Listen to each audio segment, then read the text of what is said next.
नमस्कार, मैं मेनका द जनता की आवाज़ टीवी में आपका फिर से स्वागत करती हूँ मैं। एफबीआई ने अमेरिका की एफबीआई ने विकास यादव को मोस्ट वांटेड की लिस्ट में घोषित किया हुआ है। इस पे प्रबल जी आप क्या कहेंगे? देखो, एफबीआई जो है वहाँ की एजेंसी है, जांच एजेंसी, सुरक्षा जांच एजेंसी, जैसे भारत में आईबी। एफबीआई ने वहाँ पर भारत के रॉ के एजेंट जो है विकास यादव, उनको अपने मोस्ट वांटेड लिस्ट में डाला है। वहाँ पे एक पन्नू है जो प्रो खालिस्तानी मूवमेंट के आदमी हैं। उनके पिछले साल ही इस पर हुआ था कि उनको मारने का एक प्लॉट, जैसा अमेरिका की एफबीआई ने बताया कि मारने का प्लॉट भारत की रॉ ने किया, और उसमें जो है वो विकास यादव सम्मिलित थे, और उसमें उनको जो है रॉ के जो एजेंट हैं उनको मोस्ट वांटेड लिस्ट में डाला है। 70 साल का इतिहास है भारत का। पहली बार बाह्य सुरक्षा एजेंसी के किसी आदमी का इस तरीके से पूरे दुनिया में मोस्ट वांटेड लिस्ट में नाम आना, ये हमारे जो वर्तमान की सरकार है, नरेंद्र मोदी और अमित शाह गृह मंत्री और अजीत डोभाल एनएसए, इनकी रणनीतिक चूक और इनकी रणनीतिक मूर्खता का परिणाम है। ऐसा नहीं है कि ऑपरेशन पहले नहीं हुए, पहले भी कई ऑपरेशन हुए होंगे, लेकिन ये पहली बार है कि भारत के अंदर एक गैंगस्टर का इस्तेमाल किया जाता है, लॉरेंस बिश्नोई, जिसका ढिंढोरा पीटा जाता है, जो दुनिया में एक्सपोज होता है। कनाडा उसमें लिंक करता है, कनाडा अमित शाह के नाम का भी लिंक करता है लॉरेंस बिश्नोई गुट के साथ। ये निज्जर की हत्या में शामिल जो लॉरेंस बिश्नोई रहे, उनका संबंध अमित शाह के साथ है, या अमित शाह उसमें वो कर रहे हैं। बाबा सिद्दीकी के केस में भी लॉरेंस बिश्नोई का नाम आता है। तो ऐसी मूर्खतापूर्ण काम ये सरकार क्यों कर रही, मुझे समझ नहीं आ रहा। और इसने जो है हमारे रॉ के एजेंटों को एक्सपोज कर दिया है। पूरे विश्व भर में जो रॉ के एजेंट है, आज उनके ऊपर खतरा है। ये विकास यादव की बात नहीं होगी, कई और लोग होंगे जो एक्सपोज हो गए।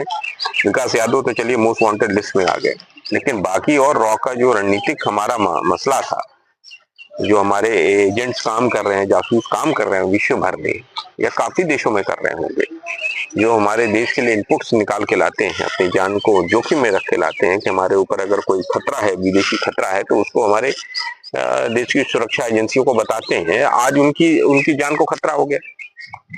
बस अपने आप को हाईलाइट करने के चक्कर में नरेंद्र मोदी, अमित शाह और अजीत डोभाल अपने आप को रैम्बो बनने के चक्कर में उन्होंने सब कर दिया।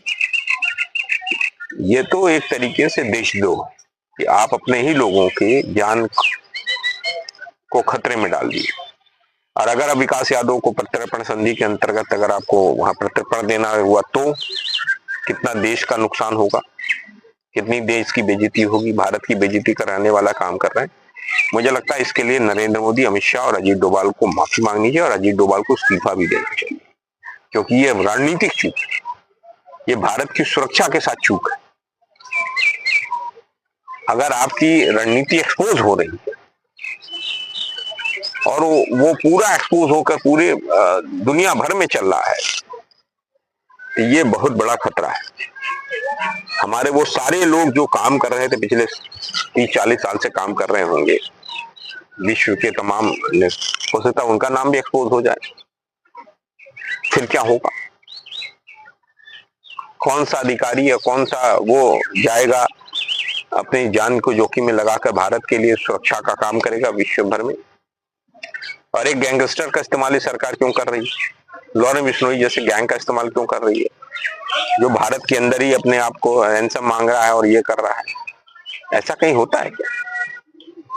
बहुत सारे ऑपरेशन सीआईए करती, बहुत सारे ऑपरेशन मोसाद करती, बहुत सारे ऑपरेशन केजीबी करती, क्या एक्सपोज होती थी? क्या उसके एजेंट्स के बारे में एक्सपोजर होता था? मतलब वो क्या इस तरह मोस्ट वांटेड की लिस्ट में आते थे? ऐसा नहीं होता था। ये पहली बार ऐसी ऐतिहासिक चूक हुई, और ये जो चूक है ये ये हमारे देश के बाह्य सुरक्षा और आंतरिक सुरक्षा दोनों के लिए खतरा है। ऐसी बचकानी हरकत, ऐसी रणनीतिक भूल, और रोज अपने आप को बताओगे कि मैं तो मैं तो विश्व में ये कर देता था, विश्व गुरु बन गया हूँ, ये हो गया, रोज अजीत डोभाल की कहानियां सुनाई जाती है, पाकिस्तान में ये कर दिया वो कर दिया। ऐसे रणनीति भूल करते, ये तो नौसिखिया भी नहीं करेगा। मुझे लगता है कि इसके लिए इन लोगों को देश से माफी मांगनी चाहिए, अजीत डोभाल को इस्तीफा भी दे देना चाहिए, नरेंद्र मोदी को माफी मांगनी चाहिए, अमित शाह को भी माफी मांगनी चाहिए, और अगर नहीं कर सकते तो इस्तीफा दे दो। तुमसे देश नहीं चल सकता, ना तो देश के अंदर तुम चला पा रहे हो, ना देश के बाहर, न देश के अंदर आंतरिक संगठन सुरक्षा तुम दे पा रहे हो, लोगों को आपस में लड़ाते हो, अब बाहर भी जाके तुम एक्सपोज कर दे रहे हो, हर चीज का ढिंडोरा पीटते रहते हो। इवेंट बनाना है बस, बाह्य सुरक्षा इवेंट नहीं होता। इन्होंने इसी तरह स्टडी जो इन्होंने एक जाकर वहां पर स्ट्राइक किया था, सर्जिकल स्ट्राइक, उसका भी ढिंडोरा खूब पीटा।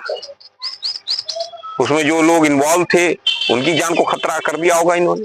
सर्जिकल स्ट्राइक पहली बार हुआ था देश में, उसके पहले भी काफी सर्जिकल स्ट्राइक्स हुए थे। मनमोहन सिंह के जमाने में भी सर्जिकल स्ट्राइक हुए होंगे, राजीव जी के जमाने में सर्जिकल स्ट्राइक हुए होंगे। कोई नहीं इतना ढिंडोरा पीटता है, जहां होता है उसे पता होता है, जो करता है उसे पता होता, बस इतना ही होता है, मैसेज चला जाता है। देखिए यहाँ पे ढिंडोरा पीट रहा है, एडवर्टीजमेंट कर रहे हैं ऐसे नहीं होता है। इनको देश चलाने नहीं आता, तो कृपया करके हाथ जोड़ के प्रार्थना कर रहा हूँ, भैया देश नहीं चला सकते तुम लोग, तुम तीनों लोग इस्तीफा दे दो, देश का यही कल्याण होगा। इसी तरह का वीडियो और आप देखना चाहते हैं तो प्लीज मेरे चैनल को लाइक करिए, शेयर करिए और सब्सक्राइब करिए। और ये वीडियो आप कहाँ से देख रहे हो कमेंट करके मुझे बताइए।